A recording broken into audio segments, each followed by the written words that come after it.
share ကာလာနဲ့ဘိုင်နာအစိမ်းရင်းနဲ့ပေါ့နော်နှုတ်ရည်နဲ့ရောပြီးရိုက်တာအယောင်ကစစချင်းနည်းနည်းပဲအပေါ်ပြီးနောက်ကျအယောင်မထွက်ဘူးဆရာတဲ့ဒီကသူရိုက်တာဘာနဲ့ရိုက်တာလဲဆိုရင်ကျွန်တော်တို့ဒါ share ကာလာနဲ့ဒီဘက်ကဘိုင်နာစိမ်းနဲ့ရိုက်တာပါနော် share ကာလာလို့ကျွန်တော်တို့နော် O2 လို့ argo လို့ဒီအုပ်စုကကျွန်တော်တို့ဘယ်အုပ်စုထဲမှာပါတာလဲဆိုတဲ့အခါကျတော့ကျွန်တော်တို့အယောင်မရှိအုပ်စုတွေပါတာဖြစ်ပါတယ်เนาะဒါကိုကြတော့เนาะကျွန်တော်တို့ transparent clear အုပ်စုလို့ခေါ်ပါတယ်ဘိုင်နာအစိမ်းเนาะနှုတ်ရည်နဲ့ရောလိုက်တဲ့အခါကျတော့ဘာအောင်ရလဲဆိုတဲ့အခါကျတော့ကျွန်တော်တို့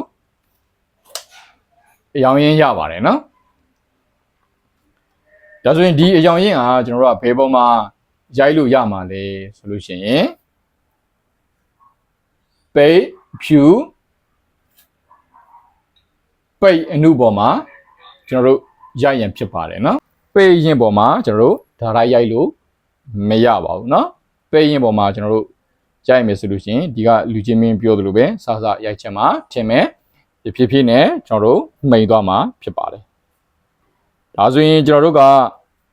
ရှေကာလာနဲ့ဆက်တဲ့စီးအယောင်ရင့်ကိုအထည်ရင့်ပေါ်မှာရိုက်ချင်တယ်ဆိုလို့ရှိရင် white base တစ်ချက်အရင်ဆုံးခံရပါတယ်ကျွန်တော်တို့ကဒီစီးကာလာတွေကိုကျွန်တော်တို့လက်ထက်မှာကျွန်တော်ရှေ့မှာဆိုရင်စီးကာလာတွေအများကြီးရှိတယ်အဲ customer ရဲ့ order တစ်ခုကျွန်တော်တို့လက်ထက်မှာရောက်လာပြီဆိုလို့ရှိရင်ကျွန်တော်တို့ကနော် simple test လုပ်ရပါတယ်ဘယ်လိုလုပ်ရတာလဲဆိုလို့ရှိရင်ကျွန်တော်တို့ customer ရဲ့နော်ပိတ်တူလိုချင်တဲ့အယောင်ရမရဒီပေါ်မှာတင်ပြီးပြီဆိုလို့ရှိရင်ကျွန်တော်တို့ကဘာလုပ်ရတာလဲဆိုလို့ရှိရင်ဒီလိုလက်ကလေးနဲ့ဒီလိုလေးကျွန်တော်တို့ဆွဲပြီးတော့လုပ်ကြည့်ရတယ်ပေါ့နော်အဲ့ဒါဆိုလို့ရှိရင်သူ့ရဲ့ရလာတဲ့အယောင်ဒါကျွန်တော်တို့ကြည့်လို့ရမှာဖြစ်ပါတယ်အဲ့ဒါကင်းနဲ့နီးဖြစ်ပါတယ်နော်သူကအခုမှစလုပ်တာဆိုတော့တဲ့ဘာများလွဲချက်ရှိသွားလဲမသိဘူးဆရာတဲ့ဆေးဆက်တာလေးပါတဲ့ပြောပြပြီးလို့ရမလားပြတယ်နော်အခုမှစလုပ်တဲ့သူအတွက်ကတော့အခုကျွန်တော်ဖြေတဲ့မျိုးခွန်းကနော်လူကြီးမင်းအတွက်တန်ဖိုးရှိပါလိမ့်မယ်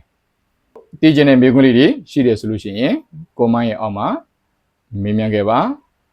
ကျွန်တော်ဖြေချပေးပါမယ်ကျွန်တော်တို့ကဘာတိဒီဇိုင်းတင်တဲ့ကြောင့်ရဲ့ founder ရဲ့ trainer ဆရာကိုလေးဝင်းဖြစ်ပါတယ်တင်တဲ့ကြောင့်ရဲ့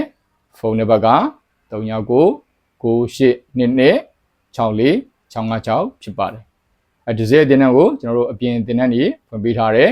တင်တဲ့အပတ်စဉ်282ဒီဇင်ဘာ19 20 21ကျွန်တော်တို့တင်တဲ့အဲ့လိုရပါသေးတယ်ရန်ကုန်ကိုလူကိုယ်တိုင်လာရောက်ပြီးမတင်နိုင်ဘူးဆိုလို့ရှိရင်ဒီဇိုင်းရိုက်တင်တဲ့ကို online တင်တဲ့နေလည်းဖွင့်ပေးထားပါတယ်နော်အဲ့တော့စနေတကျတေချာတင်လို့ရပါတယ်တင်တဲ့မှာပြန်လည်ဆွံ့တွေ့ပါမယ်အားလုံးကိုကျေးဇူးတင်ပါတယ်